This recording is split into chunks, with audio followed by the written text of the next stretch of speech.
Delia. And Jazz. And we are your favorite Sotong sisters. We are back live in Technicolor, dispersed across these United States. These United States. I mean, hey, it's been a minute. We didn't think that we would be back in such a capacity. I didn't plan on being back this soon. We've been on hiatus. Right. But so it must be a worthwhile thing for us not only to be back and to be, vocal again, but to be in video. Yes. We had to show our brown skin for this one. And y'all are looking good. Let me tell you. Girl, you do. These United States look good on us, eh? Hey. Right. So I mean, this is a special episode for us because this is something we've touched on in our podcast series. There is no mistake about how we feel about our families, how we feel about Black lives, considering that we are Black lives. Our love for Black men, considering that we came from Black men, married to some, it's a thing. Hey, Ms. Rivers. Yeah, and so it's an episode that's really, really dear to our hearts. Let's catch our listeners up a little bit though. Where are we now? D Money, where you at? I am now back in the DC, Maryland, Virginia area. I'll make it broad so none of y'all can try to come find me. But I am in the DC area now, by way of New York. And it's been great being back here in the DC area. Right. And Jazz, where you at? I am in Charlotte, North Carolina. Loving it here, loving this city, loving my new job, loving my new husband. Hey. It's been a whole lot of changes, but it's been good. Do people still call it North Kakalaki? Is that still a thing? You know what? I haven't heard any natives say that. I feel like people outside of North Carolina call it that. I have not heard that. North Kakalaki, okay. Okay, I'm going to stand corrected then and never say that again. Where you at? I'm back in St. Louis, in in the Midwest, just doing. I think I'm the last of the transplants back. I've only been back here since March, since Corona popped off. So yeah, these states feeling mighty new to me. And what a time to be brown in America. I'm struggling right now, y'all. I often think, should I have gotten on that plane? Because G's and P's. Yeah. I mean, one thing that, we've talked about is when you first hear the breaking news, when you first start to see the video footage of the person who's been gunned down, the person who's been choked out, the person who lost their life for no reason, what is your initial reaction? Like, what goes through your mind? What pops up in your heart? What does it feel like? Right. So that's the thing, right? Because all of this is happening under other circumstances, and so I think, Jazz, I'm always like talking about my mental health to you, mostly because you are the resident counselor. And I think the word that we came up with is just fatigue. To be honest, I can't feel. Like, I'm numb from the images because I've seen so many of them so often, so back to back. I'm numb from just the fatigue of survival anyway, because Corona was already affecting Black people at a disproportionate rate. So how do you feel is a very uncomfortable question, because I don't feel, and I feel like that's not okay to say. But that's where I'm at right now. How about you, D? How you feeling? Yeah, I think that's real though, and it is one of those things where it's like people are feeling lots of different things, and every way to feel is okay.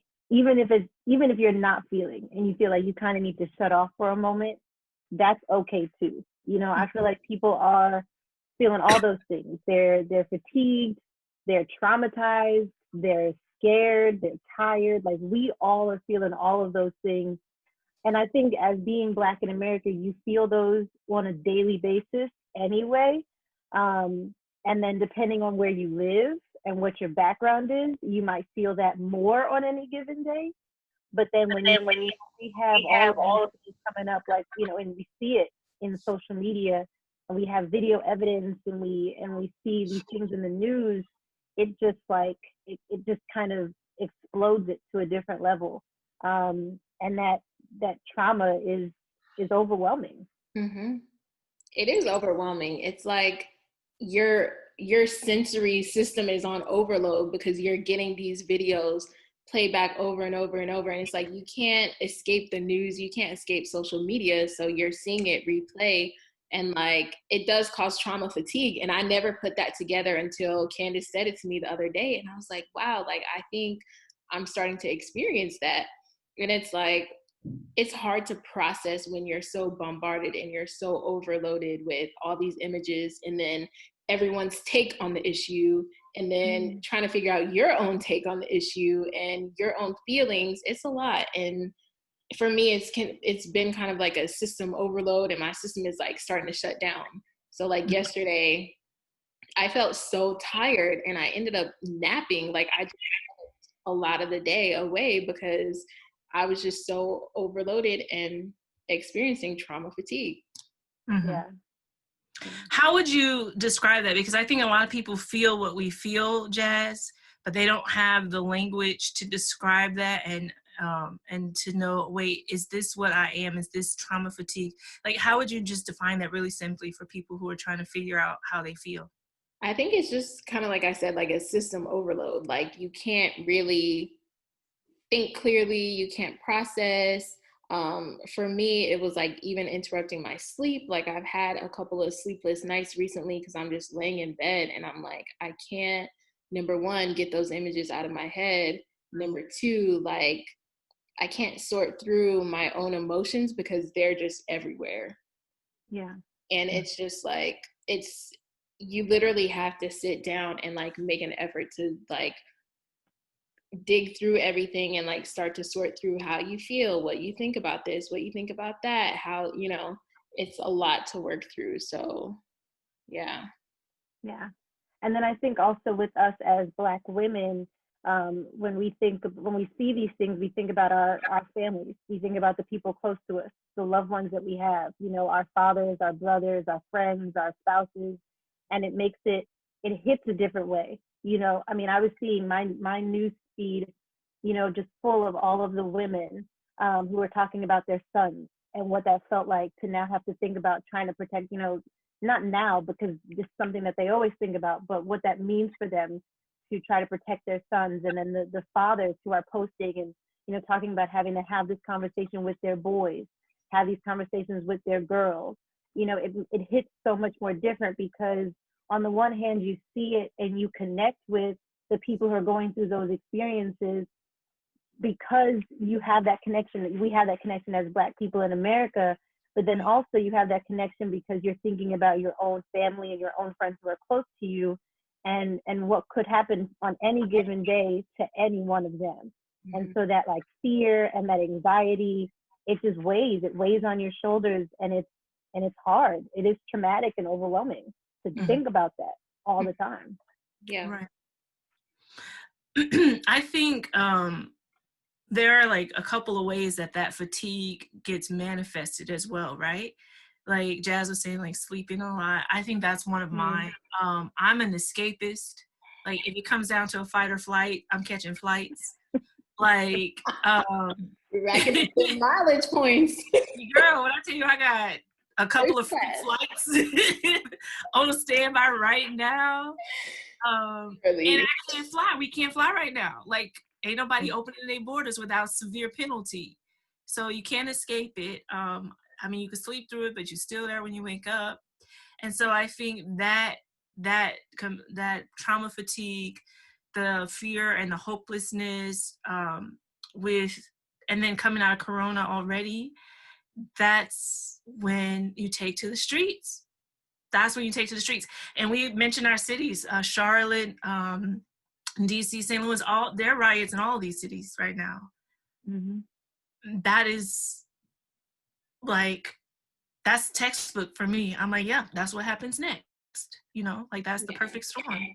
It's the frustration that, like, what outlet do you have as a person of color in this country? And it's like, yeah, there's trauma fatigue, but then there's also, we can see into the future because we know how this plays out. We know how it's going to play out. We know how it has played out historically. Like, the news pops up, we see the video footage, we see someone lose their life in broad daylight for no reason, no help, no backup, like, just simply we watch it. Sometimes in real time, we watch this happen.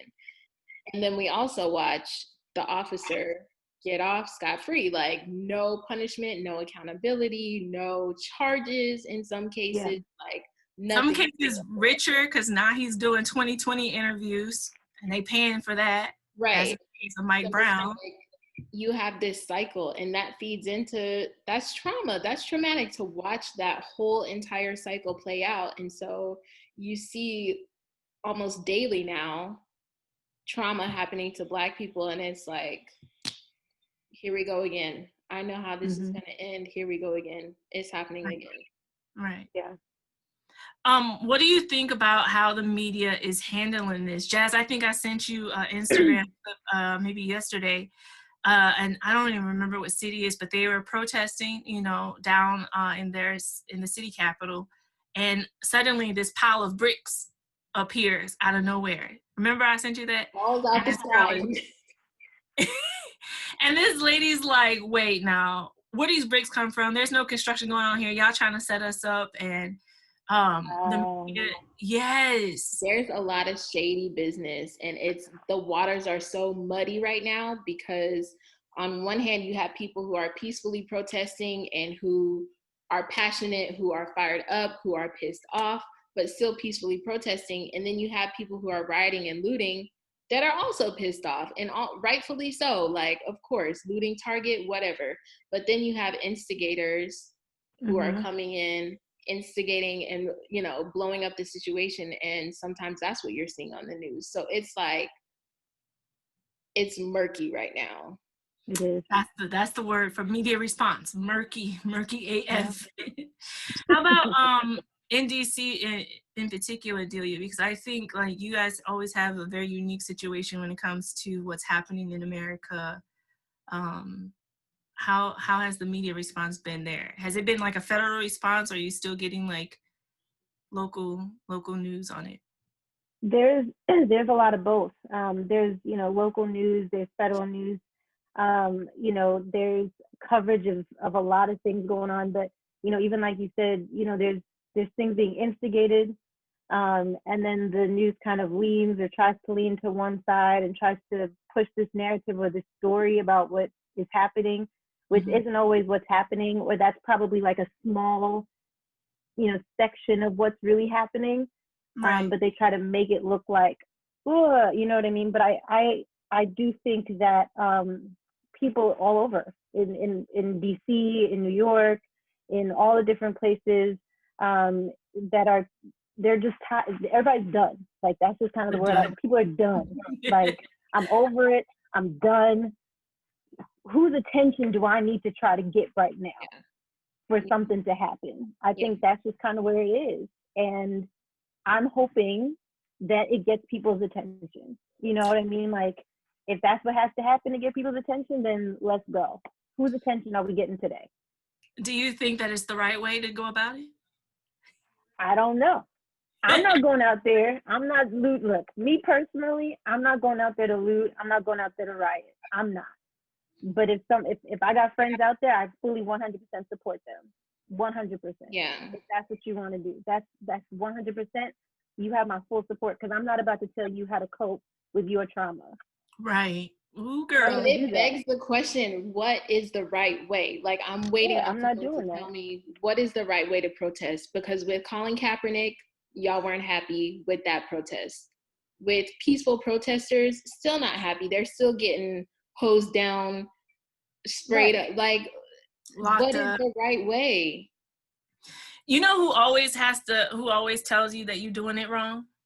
People you protest against. Those are always the ones, be the first ones out there telling you, oh, looting Target is not the answer. Well, kneeling wasn't the answer either, you know. I think protest by definition is whatever you need to do to get your point across. Like, it can't be a controlled right or wrong thing.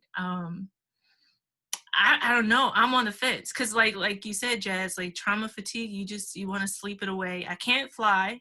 I can't sleep. And the riots have started here in St. Louis. You know, Ferguson is very fresh in our memory.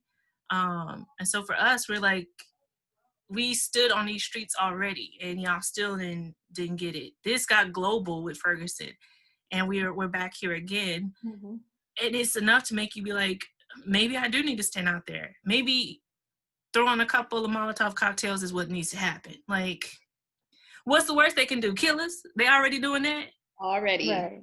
It's global now. I don't, right. Like, it's what is the right way? Is there a right way? Like, what does that even mean? The Because right again, way everybody, wouldn't involve protest at all. Like, if you were doing your job the right way, we wouldn't have to do it. Right. Yeah. Yeah. I think it's about people wanting their comfort and not wanting to be disturbed while they're watching their football. How dare you? How dare you protest? How dare you remind us of your injustice while we try to enjoy during football, the most American thing, the holiest day of the year, Super Bowl Sunday. People don't want that discomfort. They don't want to be confronted with the injustice and the ugly that is America. So what they're saying is protest behind closed doors. Go snuff that out. Like, they're not interested in seeing it because it makes them uncomfortable.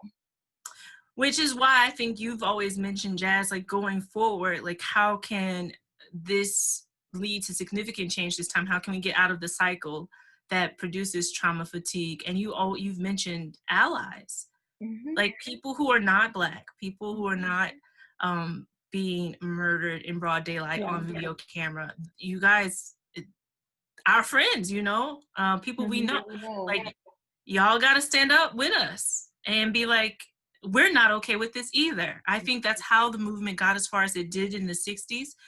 There were just a lot of allies there. I think now you've got like famous celebrities bailing out protesters that have been arrested.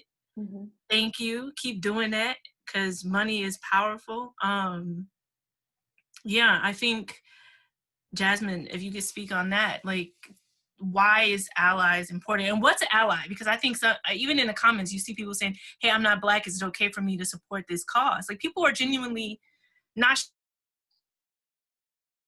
sure if it's okay to even say nothing. Yeah, it's an ally is someone who stands with the cause in solidarity. Like, you recognize that this is wrong, but not only do you recognize it, you're willing to say that it's wrong. You're willing to use your voice and whatever platform you have, whether that's social media, on your timeline, you're willing to call it what it is and say, hey, this is not okay. This is injustice. This is wrong. And I'm not going to sit by and watch my fellow Americans get slaughtered in the streets without using my sphere of influence to do something about it. And I think for the average person who is non-Black, they probably have this idea in their head that they have to be a politician or, you know, hold an office of power in order to make change. But really, the change starts in your own household. It starts around your own dinner table. It starts with your children who are in school, with Black children who have a very different experience. It takes having those hard conversations with your kids, having those hard conversations with your extended family members, just about what is happening and, you know, what you can do to play a role to change the situation. So really, it's not as complicated as people make it out to be. It's not as big. It's not as uncomfortable. It takes reaching out to a minority friend that you have, a coworker, someone that you know, hey, share with me your experience. Can you tell me a time when XYZ? It takes like that humility, that patience to learn to listen and to understand in order to become an ally and to start to make change from like a very basic level. Yeah, I agree. And even if like you don't know what's going on or you feel like you're you can educate yourself. You can ask the questions. You can talk to people, and you can have compassion and listen, like you're saying, you know. And then, like you said, you start with yourself. You start with your household. You start with your family. You start with your job. You start with your community that you have. It doesn't have to be this like big thing, you know. I mean, I do think that it is the responsibility of the people who are in the room, you know what I mean, to make those changes. But for everyone else that's out there, for everyone else that's involved, it doesn't take that much. It just takes you being able to just sit back and listen, hear us when we speak and when we express how we're feeling, and just let that be, you know, and just let that be, and then say, you know, I hear you, I'm with you, I stand with you, I support you, you know. What can I do? What can I do to help now? How can I continue to support you moving forward? Right. I think too, what I would say to our non-Black male or female allies too is, you know, sometimes we speak without using words. And I think the biggest misconception about these riots and the protests that people don't get is that is communication. That is us saying, hey, we are fed up, that we're tired, that we feel unheard. And so there are a lot of people who are like, well, I stand with Black Lives Matter, but I don't think that people should be protesting, and I don't think they should be rioting, and I don't think, and sometimes stand with Black Lives Matters means not, you know, condemning the way that we express our trauma, because that's all that is, you know, that's all that is. It's just people being very, very hurt, very scared, feeling betrayed by the system that was supposed to protect us. That's a breakdown in a social contract, and that breakdown was not initiated by people who are rioting and looting. That's the response to a break in the social contract.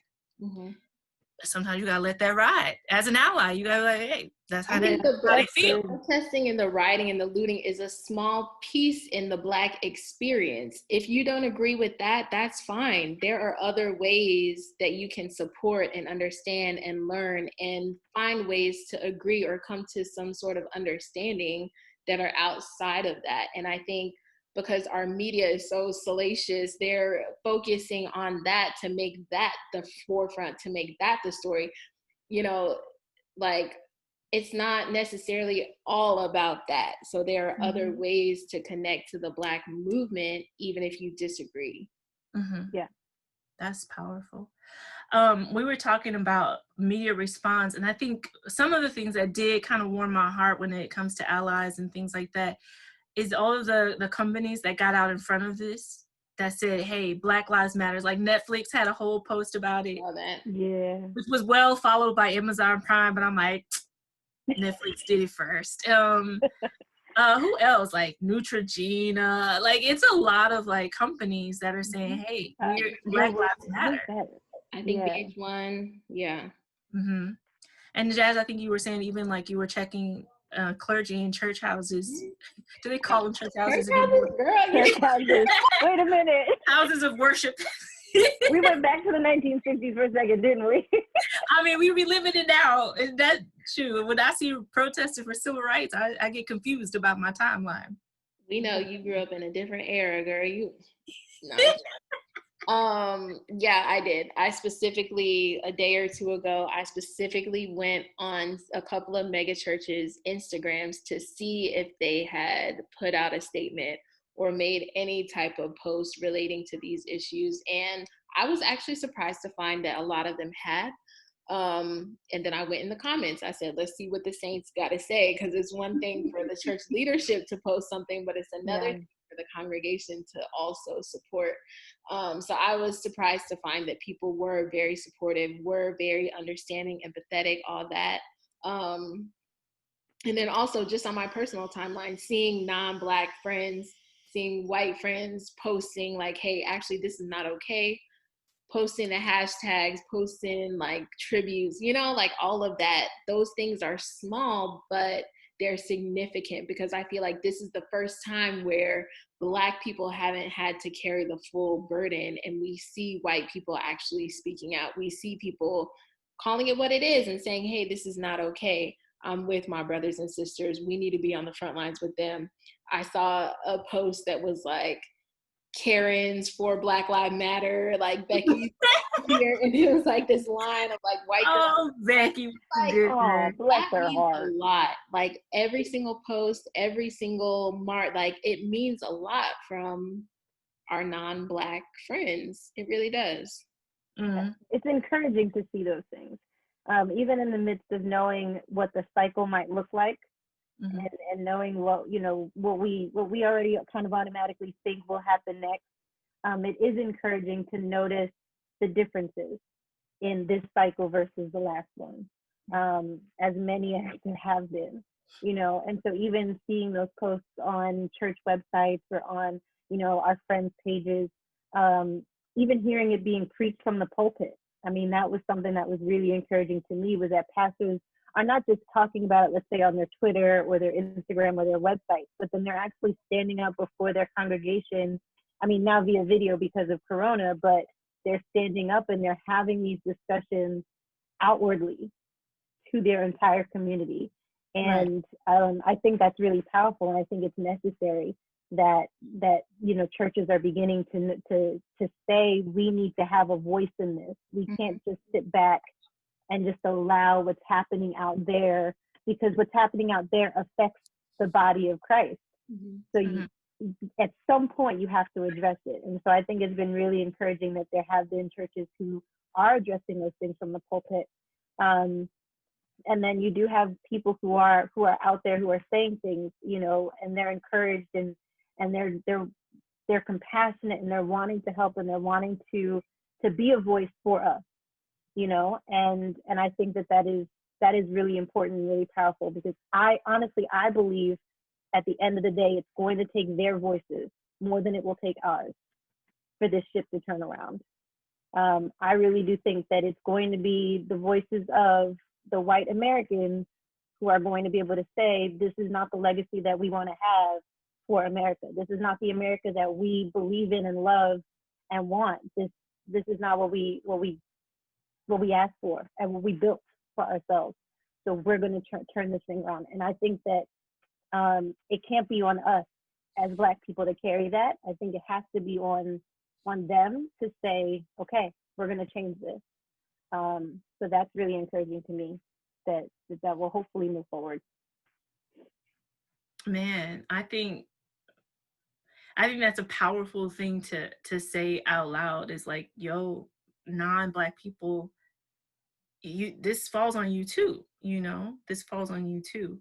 And for us all to take ownership of this nation. I think one thing you mentioned is like we can predict how this is going to go, and it hasn't been going well. It's a very short cycle of a loop that gets repeated. It's like when you scratch your CD and then it just be like, remember CDs? And it ain't even scratched on your favorite song. It's stuck on some dumbass song you don't even like. What if? So my question is, what if? Like, what would it take, in your opinion, for this to turn out differently, for this to be significant, to lead to significant change? How can we break this loop? It's gonna take, like we talked about, like change at the basic level, change in your family, in your household, in your community, in your church, in your workplace, like all of these things where we interact with people who are different from us on a daily basis. It's going to take reaching out. It's going to take hearing some stories, sharing some experiences. I think a lot of what we're seeing now, as far as like non-Black allies, I have a theory that people are more willing to engage with the movement because of coronavirus, and because all of us have been stuck in the house for 2 to 3 months now. We've all been forced to spend time with our families, whether you like it or not, whether you feel that you love or like the people you live with, you're forced to be with them 24/7 now. So we've had a chance to reconnect as people. We've had a chance to reconnect with our humanity. And so with that, coming out of a couple of months of doing that and then seeing this blatant injustice, it's like people are like, whoa, wait a minute, like that's not okay, And so I think it shouldn't take a pandemic for that to happen, for people to have that realization that we too are people. But hopefully moving forward, people can be more willing to connect to the humanity of Black people. We're human. George Floyd was a human man, somebody's family member, somebody, you know, like son and father. Yeah. These are not just animals out here being killed in the streets. These are people. We are people. I mean, animals seem to be doing a lot better than Black people these days, right? Like, let that have been just a Labrador in the street. What? Outrage, public outrage, you know? I don't understand. It's wild. I think Delia spoke to this too. She said, you know, it's systemic because the system wasn't built for us. Remember, I think you were saying that before.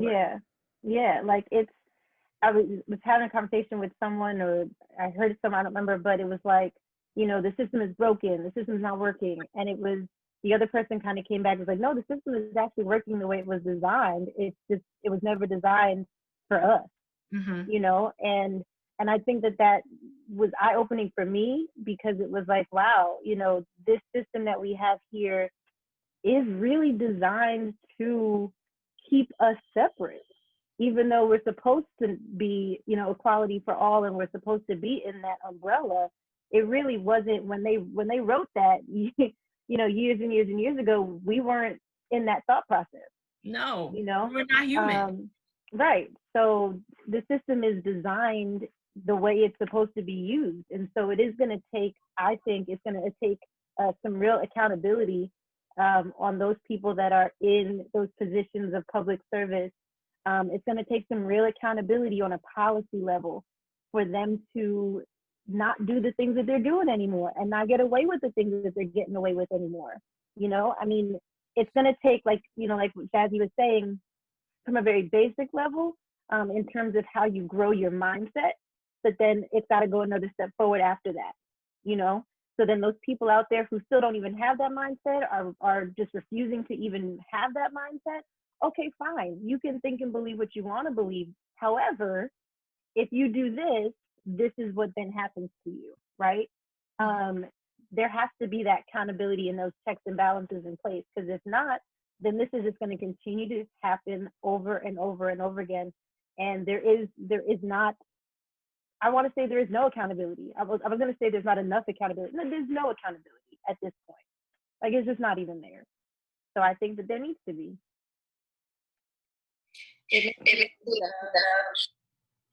The body cams, that was a step for accountability. And it's like, where are we now? What progress has that yielded, these body cams that we're supposed to stop police brutality? Like, where are we now? And I think what you said about accountability is huge. Like, you cannot be a public servant, or, you know, be a person of influence, or hold a position of power and do whatever you want, kill somebody in broad daylight, because I can't go out there and kill somebody without any consequences whatsoever. Like, there has to be this sense of, okay, I'm a public servant, I'm here to protect and serve. That is literally my job.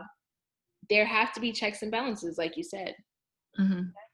I think too, with this being an election year, like, the system that we have been operating on was never designed for Black lives to matter. But we do, after much work, turmoil, and even deaths, have the right to vote now. I mean, we were the last, us three, we were the last group to get that right. Women. We were the last of the last. They was like, well, I guess y'all can do it now. But we have that right now, and it is an election year. And I think, you know, we don't have the motivation, or didn't have the motivation we did when Barack was running, but we have a system that was not designed for us, and it needs to be overhauled. And that comes with legislation, that comes with representation, that comes straight from us. And so I think what if for me is, what if Black women in particular ran in these races that are coming up this year? I would like to see Stacey Abrams become the VP. Like, we need a black vice president. I would like to see all of us out voting, and not just sitting back because we don't like the system, or we feel like our vote doesn't matter. Then vote. If it don't matter, then it won't matter. But if it do, then we'll all be better for it, right? So that's what I want to post to our viewers and our listeners. Like, leave us a comment. Tell us, what do you think is necessary for this to change? Because there's enough videos, there's enough material out there that is articulating the problem that we are all traumatized and fatigued by, but there needs to be a call to action and then accountability for that action. And so we want to know, like, what do you guys think is going to take for this to change? Leave it in the comments below. Jazz, D Money, I mean, we back. We came out the gate swinging, right? Woo! Let's go. No talk is not been around. Silence is not an option. We got something to say about it. We're going to harass y'all until change comes, because we can't sit silent no more. So yeah, we're going to be following this. We're going to be posting. You guys can resubscribe to all our platforms, comment, and yeah, we're going to be in touch. Till next time. Until next time.